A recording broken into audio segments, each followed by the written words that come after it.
तो चलो आज हम लोग सीखेंगे कि यदि किसी द्विघात के दोनों रूट्स समान है यानी दोनों मूल्य इक्वल है तो उसके हम लोग किसी भी दिए गए इसमें वेरिएबल में जो एक्स्ट्रा वेरिएबल होता है के, तो उसकी वैल्यू हम फाइंड कैसे कर पाएंगे। तो यहाँ पर दे रखा है कि इसके दोनों रूट बराबर हैं, तो इस के की वैल्यू ज्ञात कीजिए। दे रखा 2x² प्लस का के x प्लस का 3। तो अभी हम लोग जस्ट पढ़े थे, अगर किसी भी हम लोग पढ़े थे द्विघात समीकरण के जो मूलों के नेचर होते थे, एक कंडीशन वहाँ पर था कि जब मूल क्या हो आपस में बराबर हो, क्या हो, मूल बराबर हो। अगर मूल बराबर होते हैं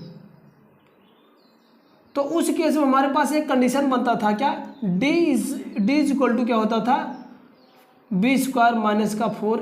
AC की जो वैल्यू होती थी किसके बराबर होती थी, 0। कहने का तात्पर्य क्या होता था, जो डिस्क्रिमिनेंट होता था उसकी वैल्यू क्या होती थी, 0 होती थी।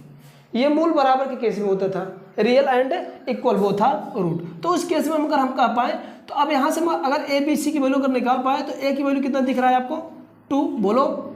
B की वैल्यू कितना दिख रहा है, K। C की वैल्यू कितना है, 3। इसी में उठा कर रख दो तो B बराबर कितना, यानी K, सॉरी यहाँ पर B² है, तो K² माइनस का 4, A की वैल्यू कितना, 2 और C की वैल्यू कितना, 3 बराबर का 0। तो अगर इसको हम करें K² बराबर क्या हो जाएगा, इसको दोनों की साइड ले लेंगे तो 4 गुणे का 2 गुणे का 3 होगा।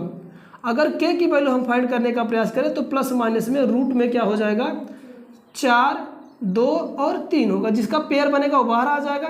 तो यहाँ से K की वैल्यू कितना आ जाएगा, एक ठो यहाँ से 2 आ जाएगा और ये दोनों अंदर आ जाएंगे, 3 दूँगा का 6, तो एक K की वैल्यू आ जाएगी। बात मेरी समझ में आ रही है, कुछ भी नहीं, ये वाला आपको प्रॉपर्टी याद होनी चाहिए जो भी हम लोग इसके जस्ट आगे पढ़े थे।